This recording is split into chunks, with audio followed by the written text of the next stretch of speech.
Wir haben leider kein Geld mehr. Ah, was können wir denn? Was habt ihr denn sonst? Was könnt ihr denn geben? Was können wir geben? Mensch, ihr habt doch wohl 50 Cent oder 1 Euro oder was? Oder wie? Ich habe wirklich Ja, ich habe noch kein 50 Geld, Cent. glaube ich. Was kriegt denn für 50 Cent? Ich kriege dafür einen Kurs von euch und 2 Unterschriften.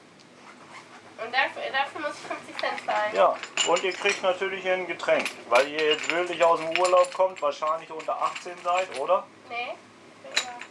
Gerade so? Nee, ich werde fast schon 19. Echt?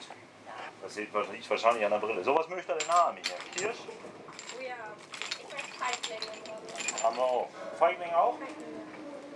So. Da habt ihr ein Schnäppchen gemacht. Hier. Danke.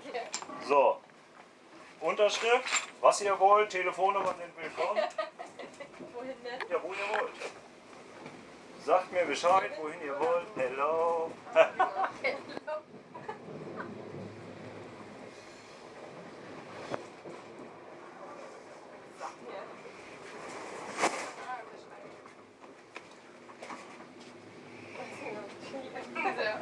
Gut?